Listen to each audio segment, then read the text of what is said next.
Subscribe the Motegaonkar Sir's RCC YouTube channel and press the bell icon for latest updates and videos.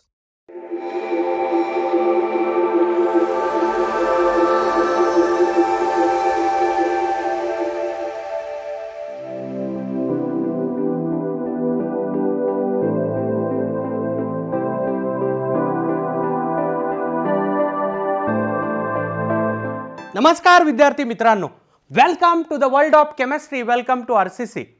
So in previous class we have started the discussion effect of temperature on rate of reaction. Rate of reaction म्हणा नाही rate constant म्हणा, कारण rate constant हे rate of reaction चंच एक major आहे, मोजमाप आहे. rate constant वाढला की ऑटोमॅटिकली rate of reaction देखील वाढत असतं. तर मी सुरुवातीपासून एक सेंटेन्स कायम बोलत आलोय, rate of reaction is directly proportional to temperature.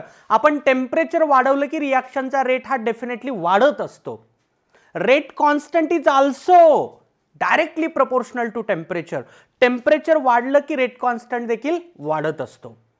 तर या डिस्कशनमध्ये एक पॉइंट मी प्रीवियस क्लासमध्ये कंप्लीट केला होता, तो होता temperature coefficient. Temperature coefficient mu और एन अर्थ काय? It is ratio of two rate constants. दोन रेट कॉन्स्टंटचा तो रेशियो असतो, पण त्या दोन रेट कॉन्स्टंटला टेम्परेचरचं एक बंधन आहे. ते दोन रेट कॉन्स्टंट रेशियो घेत असताना 10 डिग्री टेम्परेचर डिफरन्स असला पाहिजे. म्हणजे समजा एक रेट कॉन्स्टंट 500 डिग्रीचा आहे, दुसरा रेट कॉन्स्टंट 490 वाला असावा. 500 वाला रेट कॉन्स्टंट डिवायडेड बाय 490 वाला रेट कॉन्स्टंट, त्याचा रेशियो लाईक दॅट. तर त्याला जनरल मी असं सांगितलं होतं, T+10 वाला rate constant divided by T वाला रेट कॉन्स्टंट. ठीक आहे ना. युनिटला टेम्परेचरच्या काहीच बंधन नाही, कारण टेम्परेचर डिफरन्स येतो. सेल्सियसमध्ये घ्या टेम्परेचर, नाही केल्विनमध्ये घ्या, काही फरक पडत नाही. मग मी सांगितलं होतं टेम्परेचर कोएफिशिएंटची व्हॅल्यू ही 2 आणि 3च्या मध्ये असते. याचा अर्थ काय? Rate of reaction doubles. Temperature coefficient जर 2 असेल, याचा अर्थ काय? Rate of reaction doubles on increasing temperature by 10 degree. Temperature coefficient 3 आहे, याचा अर्थ काय? Rate of reaction become thrice triples on increasing temperature by 10 degree. एक फॉर्म्युला सांगितला होता, K2/K1 equals to mu raise to power delta T upon 10. तुम्हाला सांगतात की बाबा इथून एवढं टेम्परेचर वाढवलं, हा टेम्परेचर कोएफिशिएंट आहे, जर पहिला रेट कॉन्स्टंट हा असेल तर दुसरा किती, वगैरे वगैरे. तसे क्वेश्चन, एक क्वेश्चन देखील आपण पाहिला होता. त्याच डिस्कशन मध्ये आता दुसरा पॉइंट आपण स्टडी करणार आहोत, effect of temperature on rate of reaction. या पॉइंट मध्ये दुसरं डिस्कशन आर्हेनियस इक्वेशन. बेटा हे equation very very very very very very important. ठीक आहे ना. Arrhenius it is name of scientist who propose this equation. या इक्वेशनचा देखील बेटा रिझल्ट तोच असणार आहे, rate constant is directly proportional to temperature. चला बघा आता काय आर्हेनियस इक्वेशन तुम्हाला लक्षात ठेवायचंय. K equals to rate constant equals to A e raise to power minus EA upon RT. हे इक्वेशन डायरेक्टली तुम्हाला लक्षात ठेवायचंय. This equation is called Arrhenius equation. आता या इक्वेशन मधल्या क्वांटिटीज काय आहेत? K रेट कॉन्स्टंट आहे ऑब्वियसली. आता पुढचे टर्म्स बघा. A चा अर्थ काय? A is called pre exponential factor. Pre exponential factor. Pre exponential factor. Pre exponential factor का बरं म्हणतात सर याला प्री एक्सपोनेन्शियल फॅक्टर? बेटा हे ई म्हणजे एक्सपोनेन्शियल असतं. एक्सपोनेन्शियलच्या अगोदर आलं ना, एक्सपोनेन्शियलच्या अगोदर आलं म्हणून प्री एक्सपोनेन्शियल, काही विशेष नाही. एक्सपोनेन्शियल टर्मच्या अगोदर ए दिसायला म्हणून याला काय म्हणलं जातं? Pre exponential factor or frequency factor. Frequency factor म्हणण्याचं कारण आहे, याचं युनिट फ्रिक्वेन्सीच्या युनिटला मॅच करतं. फ्रिक्वेन्सीचं युनिट काय असतं बेटा? पर टाइम, बरोबर आहे ना, पर सेकंड लाईक दॅट. ठीक आहे ना. याचं देखील, एचं देखील युनिट हे फ्रिक्वेन्सीच्या युनिटला मॅच करतं म्हणून याला फ्रिक्वेन्सी फॅक्टर म्हणलं जातं. कळलंय? प्री एक्सपोनेन्शियल का तर ईच्या अगोदर आहे, फ्रिक्वेन्सी फॅक्टर का तर याचं युनिट फ्रिक्वेन्सीच्या युनिटला मॅच करतं. ठीक आहे. ओके, परत बघा. EA ॲज युजल आपली ॲक्टिवेशन एनर्जी. ॲक्टिवेशन एनर्जी म्हणा, नाही एनर्जी ऑफ ॲक्टिवेशन म्हणा. Activation energy. Activation energy. R काय? आर काय? R gas constant. तुम्ही I think states of matter टॉपिकमध्ये स्टडी केलेलं असेल 11वीला. गॅस कॉन्स्टंट, ज्याच्या values for example 8.314 joule per kelvin per mole असते. आठवा थोडंसं, gas constant PV equal to NRT equation आहे ना आयडियल गॅसचं, त्यात येणारा R. ठीक आहे. T temperature. लक्षात ठेवा फिजिकल केमिस्ट्रीमध्ये जेवढे फॉर्म्युले आहेत तिथं जर तुम्हाला टेम्परेचर दिसलं डेफिनेटली ते केल्विन मधलं असतं. टेम्परेचर इन केल्विन, केल्विन मधलं टेम्परेचर. ठीक आहे. या इक्वेशनला म्हणतात आर्हेनियस इक्वेशन.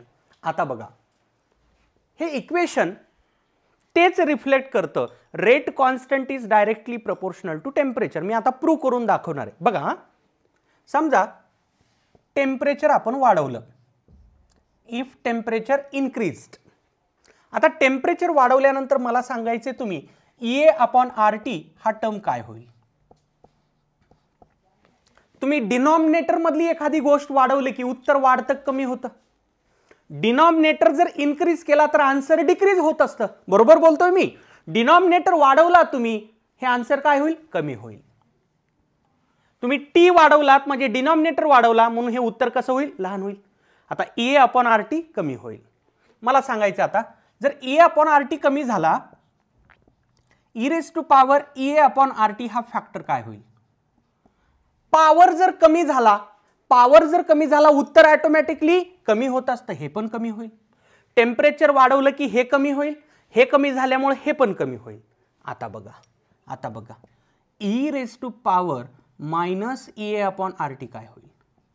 आता या दोन टर्मचे साइन अपोजिट आहेत. जर हा टर्म कमी होत असेल हा टर्म वाढेल, हा टर्म वाढेल. कळते का रे. बघ ना साइन बघ, इथं प्लस आहे इथं मायनस आहे.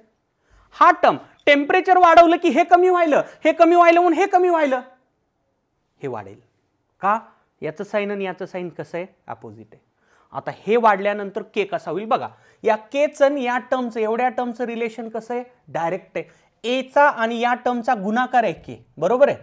e⁻A/RT वाढायला टेम्परेचर वाढलं की, म्हणून मी म्हणू शकतो के पण वाढेल. कळतंय. चला बघा परत एकदा, टेम्परेचर वाढवलं डिनॉमिनेटर मध्ये टेम्परेचर, E/RT कमी होईल, e⁻A/RT पण कमी होईल. पॉवर कमी झाला उत्तर कमी होईल. e⁻A/RT वाढेल कारण साइन अपोजिट आहे. ठीक आहे ना. आता हे वाढल्यानंतर के वाढेल कारण या दोघांचं रिलेशन कसं आहे बेटा, डायरेक्ट आहे. हे वाढलं की ऑटोमॅटिकली हे वाढेल. आता टी वाढायलो, टी वाढवत आहे, के वाढायला. Therefore rate constant is directly proportional to temperature. Arrhenius इक्वेशनचा रिझल्ट काय, rate constant is directly proportional to temperature. कळलंय सगळ्यांना. प्रूव्ह करून दाखवलं. Rate constant is directly proportional to temperature. तुम्ही टेम्परेचर वाढवा, रेट कॉन्स्टंट वाढेल. आता रेट कॉन्स्टंट जर टेम्परेचरला डायरेक्टली प्रोपोर्शनल असेल, मी म्हणू शकतो rate of reaction is also directly proportional to temperature. कारण रेट कॉन्स्टंट हे मोजमाप आहे रेट ऑफ रिएक्शनचं. Rate constant is measure of rate of reaction. ठीक आहे ना. This is the conclusion of Arrhenius equation. ठीक आहे ना. या आर्हेनियस इक्वेशनला आपल्याला खूप खोलामध्ये न्यायचंय. सुरुवात केली आहे फक्त, नोट करा.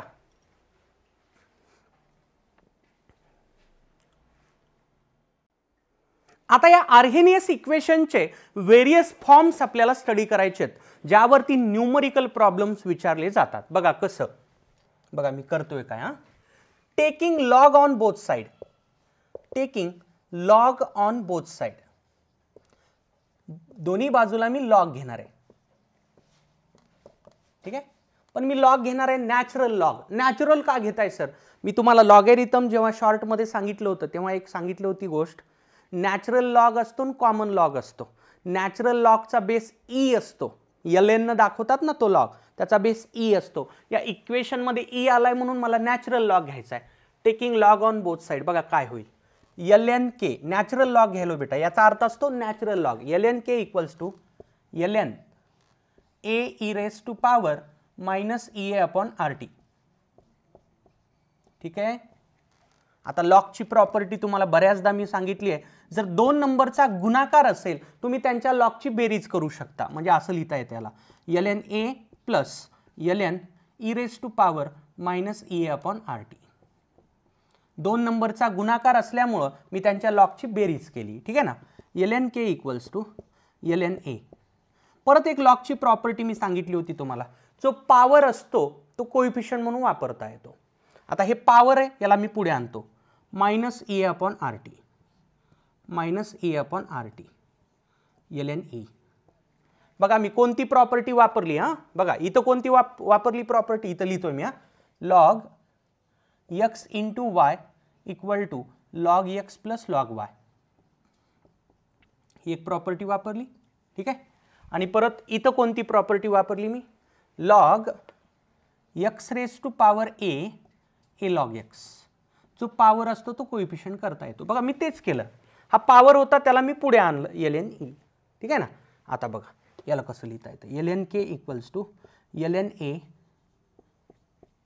आता याला मी minus plus minus minus A upon R T. आता हा जो एल एन ई असतो बेटा, एल एन ई हे पण लक्षात ठेवायचे तुम्हाला, L N E equals to 1, ठीक आहे ना. एवढ्या प्रॉपर्टीज मी इथं वापरलेल्या आहेत. Natural log of E is 1, हे 1.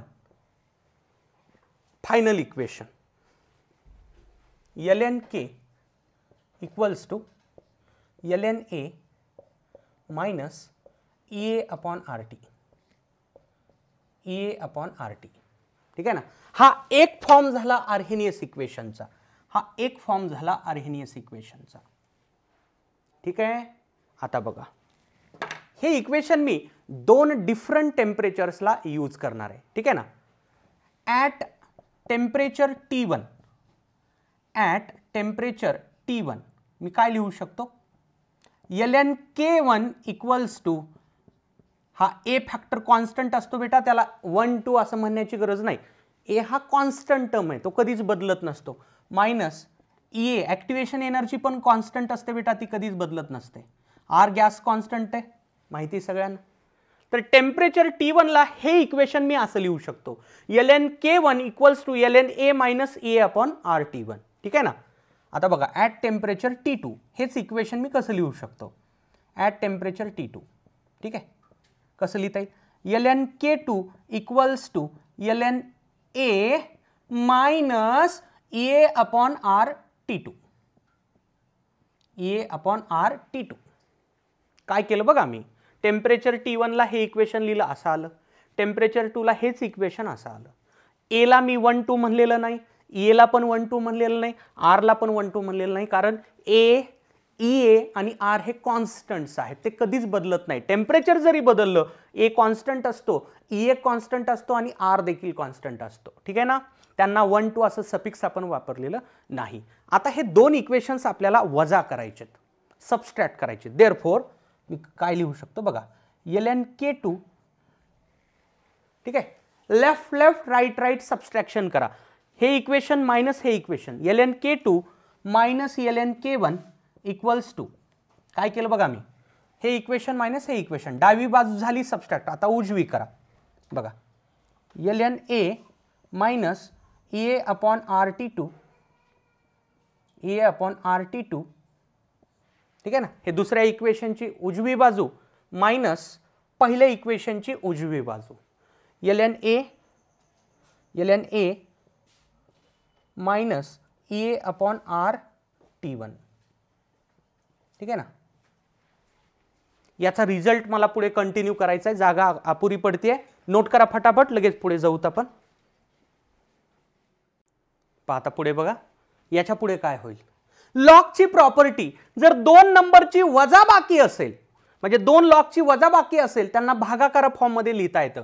पुढे बघा, याच्या पुढची स्टेप अशी राहील, एल एन के 2 अपॉन के 1, किंवा तुम्ही याला एक्सपांड केलं की परत हेच मिळतं, log X minus log Y equal to log X by Y. चला आणखी एक प्रॉपर्टी वाढवली, log X minus log Y equals to log X by Y. त्याचा वापर मी केला, त्याचा वापर केला, ठीक आहे, इक्वल्स टू. आता बघा हे एल एन ए आणि हे एल एन ए, बघा या एल एन एचं साइन मायनस येईल, हे कट होऊन जाईल बेटा, कट करतोय मी, हे एल एन ए आणि हे एल एन ए कॅन्सल होईल. का तर याचा टर्म मायनस आहे हा, आणि हा टर्म पॉझिटिव्ह आहे, ठीक आहे ना. उरलेलं लिहितो आता, इक्वल्स टू बघा minus A upon R T2 हे मायनस आणि हे पुढचं मायनस, मायनस मायनस काय होईल plus, plus EA upon RT1, EA upon RT1. ठीक आहे ना बेटा. आता बघा ln K2 upon K1 equals to काय काय कॉमन निघू शकतं बघा. EA अपॉन R कॉमन निघतं, ब्रॅकेटमध्ये काय राहतं मायनस साइन राहील, minus 1 upon T2 plus 1 upon T1. बरोबर आहे. ln K2 upon K1, ln K2 upon K1 equals to, आता बघा याला असं लिहू शकतो मी A upon R plus term अलीकडे लिहितो 1 upon T1 minus 1 upon T2. काही बिघडणार नाही, फक्त इंटरचेंज केले टर्म्स. आता याला परत सॉल्व करा, LCM घ्या थोडक्यात. ln K2 upon K1 equals to EA upon R, याला असं लिहिता येतं T2 minus T1 divided by T1 T2. LCM घेतला रे, हे कळतंय सगळ्यांना. याला इकडे मल्टिप्लाय करा, याला इकडे वजाबाकी होईल आणि परत T1 T2. ठीक आहे, हे मिळालं इक्वेशन. हे एक इक्वेशन, हा एक आर्हेनियस इक्वेशनचा फॉर्म झाला, बट ॲट 2 डिफरंट टेम्परेचर्स. एक टेम्परेचर T1 आहे, दुसरं टेम्परेचर T2 आहे. ठीक आहे ना. आता मी बऱ्याचदा तुम्हाला बोललोय हा लॉग टेबलमध्ये पाहता येत नसतो, नॅचरल लॉग टेबलमध्ये नसतो. आणि तुम्हाला ज्या व्हॅल्यूज मी लक्षात ठेवा म्हणल्यात त्या काही नॅचरल लॉगच्या नाही आहेत बेटा, त्या कॉमन लॉगच्या आहेत. काय फरक असतो सर नॅचरल लॉग आणि कॉमन लॉगमध्ये? नॅचरल लॉगचा बेस E असतो एक्सपोनेन्शियल, कॉमन लॉगचा बेस 10 असतो, 10. तोच लॉग टेबलमध्ये पाहायला मिळतो. ठीक आहे ना. मग आता मला याला कन्वर्ट करावं लागेल LOG मध्ये. कसं करायचं सर? तुम्हाला बोललोय बेटा मी त्याच्याबद्दल. ln ला जर तुम्हाला, मी आता हे इरेज करतो, याचं काम झालंय. ठीक आहे ना, इरेज करतोय, नोट केलेलं असेल सगळ्यांनी. ओके, चला बघा आता पुढे. त्या लॉगला लॉग टेबलमध्ये पाहू शकत नाही आपण, मग कसं करतात सर कन्वर्जन त्याचं दुसऱ्या लॉगमध्ये? बघा एक प्रॉपर्टी परत एकदा मी सांगितलं होतं यापूर्वी पण, तर लिहून ठेवा कुठतरी. ln इक्वल्स टू 2.303 LOG, ही प्रॉपर्टी. ठीक आहे ना, तीच प्रॉपर्टी आता इथं वापरतो मी. lnच्या जागी मला लिहिता येतं 2.303 LOG, 2.303 LOG K2 upon K1 equals to EA upon R, EA upon R T2 minus T1 upon T1 T2. T1 T2 म्हणा नाही, T2 T1 म्हणा. ठीक आहे, सेम मिनिंग. आता बघा याला असं लिहिता आहे, या 2.303 ला इकडे शिफ्ट करतो. Log K2 upon K1 equals to EA upon 2.303 R T2 minus T1 T1 T2. हे मिळालं मला फायनल इक्वेशन, हे मिळालं मला फायनल इक्वेशन. ठीक आहे, हा लॉग टेबलमध्ये पाहता येतो. आता काही इश्यू नाही, याच्यावर न्यूमरिकल्स असतात, हे इक्वेशन पाठ करावं लागेल. हे बघा रे बाबा, तुम्हाला डेरिवेशन जड वाटतंय ना? जड वाटते सर, मला काही कळलं नाही. काय काय म्हणलात की लय लॉगच्या प्रॉपर्टी वापरलात, काही कळलं नाही. अरे बाबा सोडून दे, ज्याला कळलं नाही त्यांनी सोडून द्या बिंदास्त. ॲटलिस्ट हे रिझल्ट तरी लक्षात ठेवा. हा रिझल्ट पॅरेंट इक्वेशन. आणि मगाशी एक फॉर्म काढला होता मी, ln K equals to ln A minus A upon RT वाला, तो फॉर्म. ॲटलिस्ट फायनल इक्वेशन्स तरी लक्षात ठेवा. डेरिवेशन नाही समजलं, नो इश्यू, कारण असंही याच्यावर आपल्याला न्यूमरिकल सॉल्व करायचा असतो या फॉर्म्युल्यावरती. काय न्यूमरिकल असतो सर? बेटा 2 टेम्परेचर्स देतील, 2 रेट कॉन्स्टंट देतील आणि तुला ॲक्टिवेशन एनर्जी काढा म्हणतील, किंवा ॲक्टिवेशन एनर्जी देतील, 2 टेम्परेचर देतील, K1 देतील, K2 काढा म्हणतील. म्हणजे एक टर्म कुठला तरी मिसिंग असेल. घेऊत आपण त्याचे पण न्यूमरिकल्स पाहणारच आहोत. ठीक आहे बेटा, ॲटलिस्ट फायनल रिझल्ट तरी लक्षात ठेवा. जड वाटत असेल त्यांनी फायनल इक्वेशन्स लक्षात ठेवायचे. ठीक आहे, पाहता ग्राफ आपल्याला स्टडी करायचा आहे. पहिला graph ln K versus 1/t. ln K आणि 1/t दोघांमध्ये ग्राफ काढला, म्हणजे हा घेतला टर्म y ॲक्सिसला आणि हा टर्म घेतला x ॲक्सिसला, तर ग्राफ कसा मिळतो. ठीक आहे, ग्राफचं नेचर बेटा स्ट्रेट लाईनचं इक्वेशन ठरवत असतं y = mx + c. तर आपल्या इक्वेशनला आपण स्ट्रेट लाईनच्या इक्वेशन बरोबर कंपेअर करणार आणि चेक करणार की बाबा ग्राफचं नेचर काय असेल. ठीक आहे, चला बघा बेटा, बघा आपल्याकडे इक्वेशन आहे. मी मगाशी एक इक्वेशन लिहिलंय, हे प्रूव्ह केलंय. lnk = lna - EA/RT. सगळ्यांनी नोटबुकमध्ये चेक करावं, असं इक्वेशन दिसेल.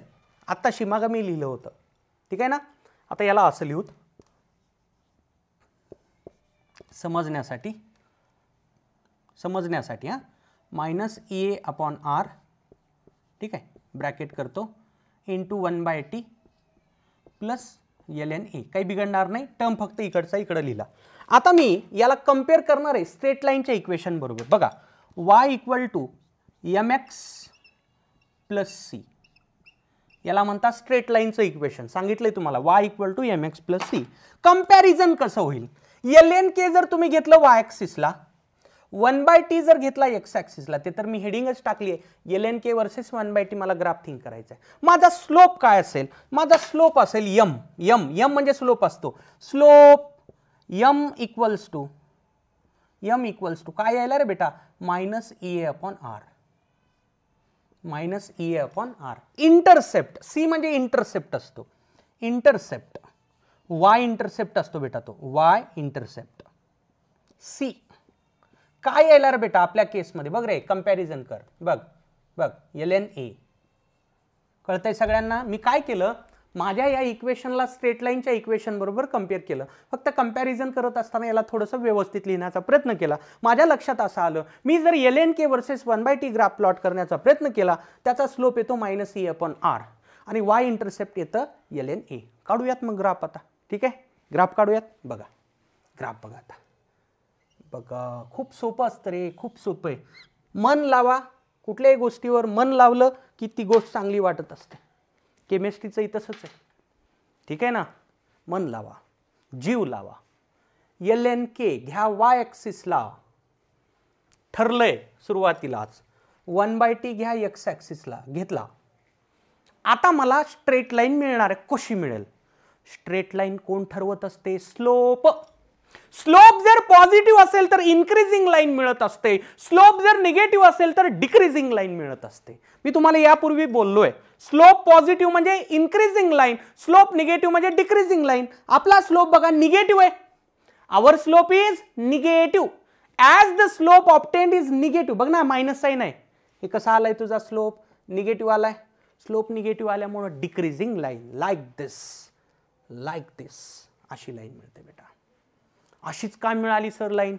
थोडंसं जास्त वाढलंय, इथपर्यंत घेतो याला. ठीक आहे. हां, अशी काय मिळाली? कारण स्लोप निगेटिव्ह आहे. जर स्लोप पॉझिटिव्ह असता तर वाढणारी लाईन अशी काढली असते, इन्क्रीजिंग. जर स्लोप पॉझिटिव्ह असता तर. आलं का लक्षात? स्लोप निगेटिव्ह असल्यामुळं लाईन मला डिक्रीजिंग ड्रॉ करावी लागेल. आता याचा स्लोप झाला काय? -EA/R. -EA/R. ठीक आहे. इंटरसेप्ट म्हणजे काय असतं? आपली स्ट्रेट लाईन y ॲक्सिसला जिथं टच झाली तो पॉइंट. आता इथं टच झाली आपली लाईन. ठीक आहे, इथं टच झाली y ॲक्सिसला. ठीक आहे ना. ओरिजिन आणि ह्या पॉइंटचं अंतर ते असतं इंटरसेप्ट. काय बेटा? lna. हा झाला पहिला ग्राफ पण विचारलेत परीक्षेमध्ये, लक्षात ठेवा. lnk versus 1/t graph is having slope -EA/R and y intercept lna. ठीक आहे, नोट करा. पहा बेटा, आता पुढचा graph log k versus 1/t. आपण मागचा ग्राफ पाहिला होता lnk वर्सेस 1/t. आता log k वर्सेस 1/t. परत एकदा मी त्याच इक्वेशनकडे जाणार आहे. आता जे लिहिलं होतं आपण, lnk = lna - EA/RT. हे आपलं इक्वेशन जे आपण मगाशी प्रूव्ह केलंय. ठीक आहे ना. आता बघा, याला मी LOG मध्ये कन्वर्ट करणार. कसं करणार सर? ln = 2.303 LOG. तेच करणार आहे. ln च्या ऐवजी मी 2.303 LOG लिहू शकतो. तुम्हाला मगाशी पण सांगितलंय. या परत ln च्या ऐवजी मी 2.303 LOG लिहू शकतो. ठीक आहे ना. -EA/RT. काय केलं रे बेटा? ln ला LOG केलं, 2.303 LOG. ठीक आहे.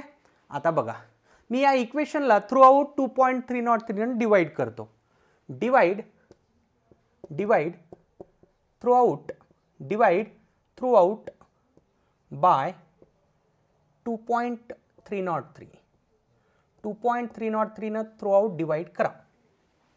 इथं 2.303 न डिवाइड केलं, हा निघून जाईल. इथं केलं निघून जाईल, इथं शिल्लक राहील. ठीक आहे ना, हे असं होऊन जाईल. log k equals to log a minus EA upon 2.303 RT. कळतं बेटा? मी काय केलं, या पूर्ण इक्वेशनला 2.303 न डिवाइड केलं. इथला कॅन्सल होईल, इथला कॅन्सल होईल, इथं ॲड होईल एक डिनॉमिनेटरला. ठीक आहे. आता याला परत थोडंसं सिस्टमॅटिक लिहू आपण. बघा, याला असं लिहिलं तर चालतं का? log k इक्वल्स टू, बघा मी लिहितोय कसं, ब्रॅकेट करतोय, minus EA upon 2.303 R into 1/t plus log a.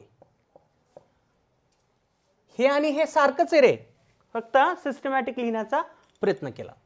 आता याला कंपेअर करतो मी परत एकदा स्ट्रेट लाईनच्या इक्वेशन बरोबर. काय असतं रे बेटा straight line equation? y equal to mx plus c. अर्थ असा निघतो बाबा log k जर y ॲक्सिसला घेतला आणि 1/t जर मी x ॲक्सिसला घेतला, मला स्ट्रेट लाईन मिळेल हॅव्हिंग स्लोप. स्लोप काय असतो? स्लोप म्हणजे m असतो सर. हे बघ रे, कंपॅरिझन मध्ये हे 1/t ला x मानलं म्हणजे हा पूर्ण ब्रॅकेट माझा काय असेल?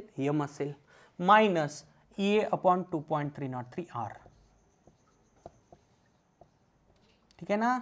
y इंटरसेप्ट काय असतो? y intercept c. काय असतो रे? c काय? log a. तुमचा स्लोप परत एकदा निगेटिव्ह आहे. Slope is negative. Slope negative असल्यामुळं मी जर ग्राफ प्लॉट केला कोणामध्ये? log k आणि 1/t मध्ये, log k आणि 1/t मध्ये ग्राफ जर प्लॉट केला, स्लोप निगेटिव्ह असणारी लाईन मागचा ग्राफ जसा होता तसाच डिक्रीजिंग लाईक दिस. ठीक आहे ना.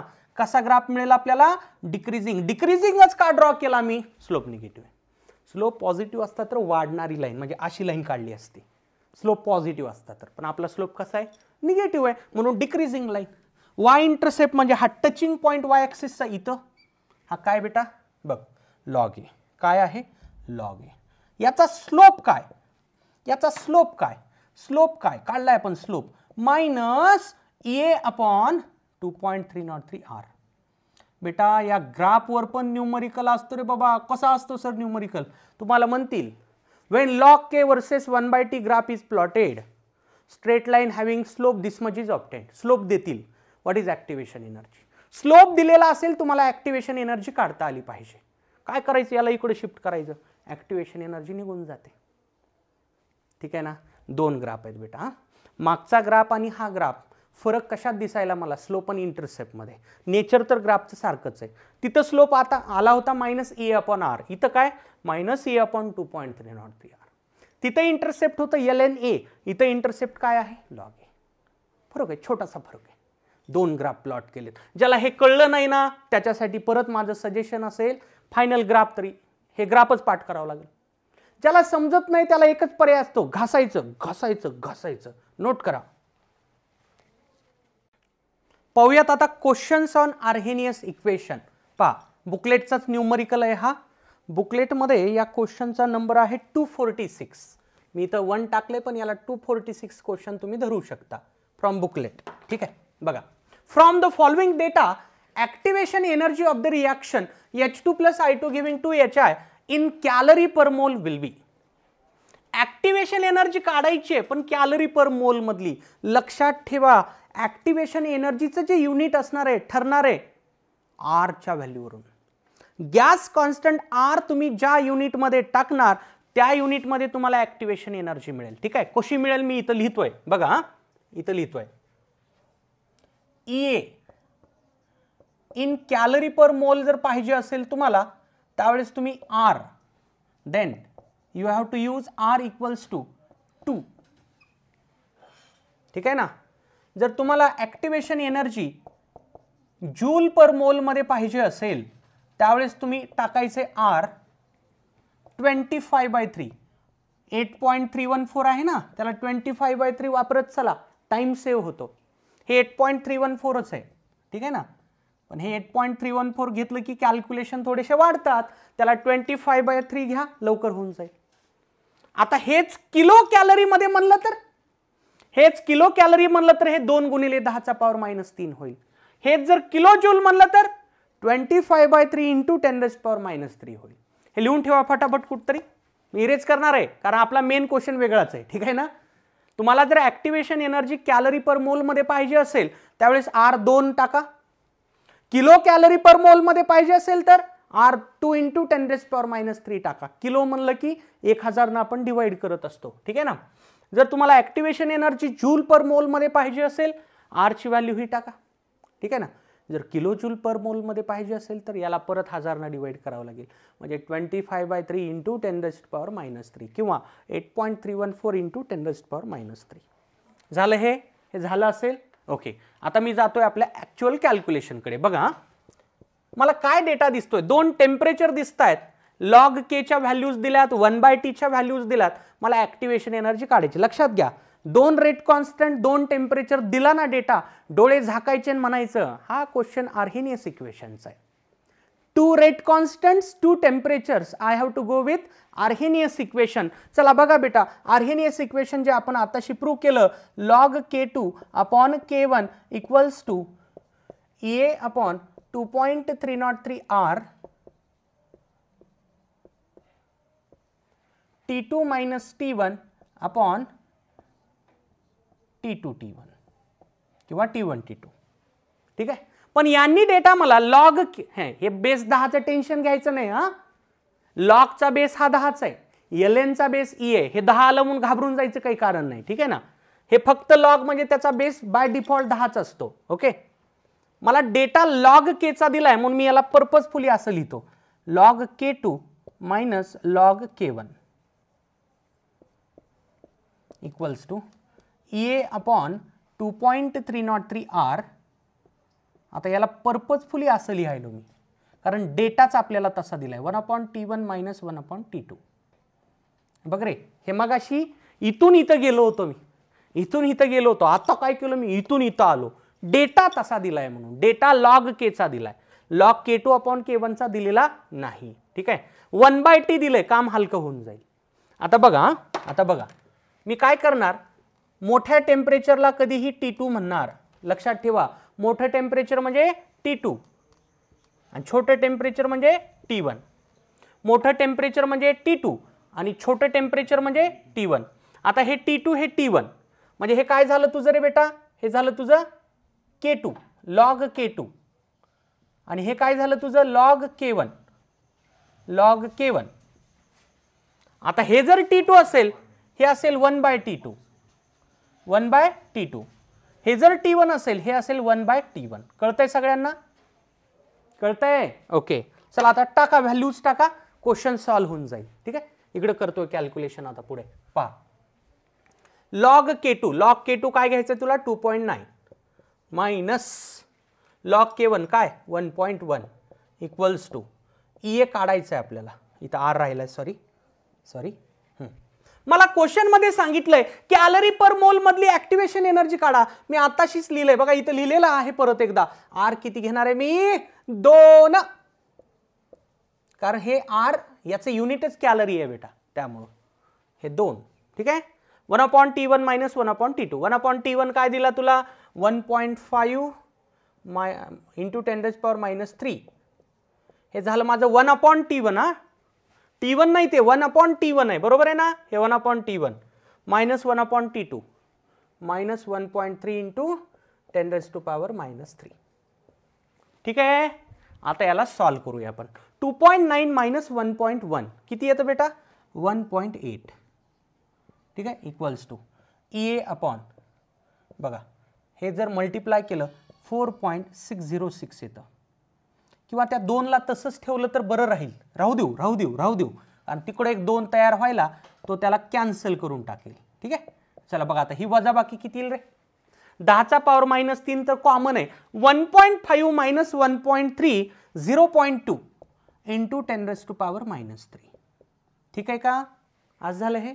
आता बघा याला शिफ्ट करू. Therefore activation energy equals to, सगळे टर्म्स एका बाजूला आणूयात. 1.8 into 2.303 into 2 divided by 0.2 into 10⁻⁻3. ठीक आहे. आता पहा हा गुणाकार करावा लागेल आणि याला वर शिफ्ट करावं लागेल. बरोबर आहे. आता याला मी असं लिहिणार आहे पर्पजफुली. 1.8 इंटू 2.303. ठीक आहे ना. 1.8 इंटू 2.303 इंटू 2/2 इंटू 10⁻⁻4. काही फरक पडणार नाही बेटा. हे बघ ना, या 0.2ला 2 इंटू 10⁻⁻1 लिहिता येतं आणि हे -3 -4 झालं. हे 2 कॅन्सल. आता याला वर शिफ्ट करा. याला वर शिफ्ट केलं की असं होईल बेटा. ते 1.8 इंटू 2.303 इंटू 10⁻⁴. थोडक्यात हे झालं. आता 18 इंटू, हे सगळे डेसिमल काढून टाकता येतं, 2303. ओके, 2303. आता हा गुणाकार मला करावा लागेल. बरोबर आहे ना. बघा करूयात आपण गुणाकार. 18चं तर मल्टिप्लिकेशन आहे. 4 5 आलं. ठीक आहे. परत एकदा 5 येते. 41 41454. याचं युनिट काय असेल सर? अरे युनिट आर ठरवतो. आर आपण 2 टाकलाय म्हणून या ऍक्टिव्हेशन एनर्जीचं युनिट असेल कॅलरी पर मोल. कॅलरी पर मोल. पण ऑप्शन मध्ये हे दिलेलं नाही बेटा. ऑप्शन मध्ये 40,000 दिलेलं आहे. चालतंय. ऑप्शन जेव्हा लांब लांब असतात ना तेव्हा अप्रॉक्सिमेटली आपल्याला क्लोजेस्ट ऑप्शन धरायचं असतं. ऑप्शन लांब लांब असतात तेव्हा आपल्याला क्लोजेस्ट ऑप्शनचा विचार करायचा असतो. तर असे क्वेश्चन्स बेटा ॲक्टिव्हेशन एनर्जीचे विचारले जातात. घाबरायचं काही कारण नाही बेटा. प्रॅक्टिस केली ना हे क्वेश्चन्स काही अवघड वाटत नाहीत. काही जण ते लॉग बघूनच शस्त्र टाकून दिलेत. काही जणांनी मला म्हणतायत सर ते लॉग कस्तरच वाटायले सर, अवघड अरे नाही रे बाबा, खूप सोपं आहे आणि सवय लागते. हळूहळू सवय लागते. इथून पुढच्या प्रत्येक टॉपिकमध्ये लॉगच येणार आहे कंपल्सरीली. तुम्हाला ते कंपल्सरी स्टडी करावंच लागणार आहे. ठीक आहे ना बेटा. तर हा एकच क्वेश्चन झाला आज ॲक्टिव्हेशन एनर्जीचा. पुढच्या लेक्चरमध्ये पूर्णपणे आर्हेनियस इक्वेशनचे क्वेश्चन्स आपण डिस्कस करणार आहोत. बेटा आज जेवढं डिस्कशन झालंय व्यवस्थित वाचा. फॉर्म्युलेज सगळे व्यवस्थित लक्षात ठेवा आणि वाटलं तर तुम्ही ट्राय करा. NCERT टेक्स्टबुकमध्ये सॉल्व्ड एक्झाम्पल आहे ॲक्टिव्हेशन एनर्जीचं, ते पाहून घ्या आजच. ठीक आहे ना. बुकलेटमध्ये शोधा आणखी ॲक्टिव्हेशन एनर्जीचे क्वेश्चन्स. ठीक आहे ना. ओके, भेटूयात नेक्स्ट लेक्चरमध्ये. हे डिस्कशन कंटिन्यू करतो. Questions on Arrhenius equation. Thank you. जपली उत्तम निकालाची कायम परंपरा. जपली उत्तम निकालाची कायम परंपरा. RCC म्हणजे युगानुयुगे उत्तुंग यशोधारा.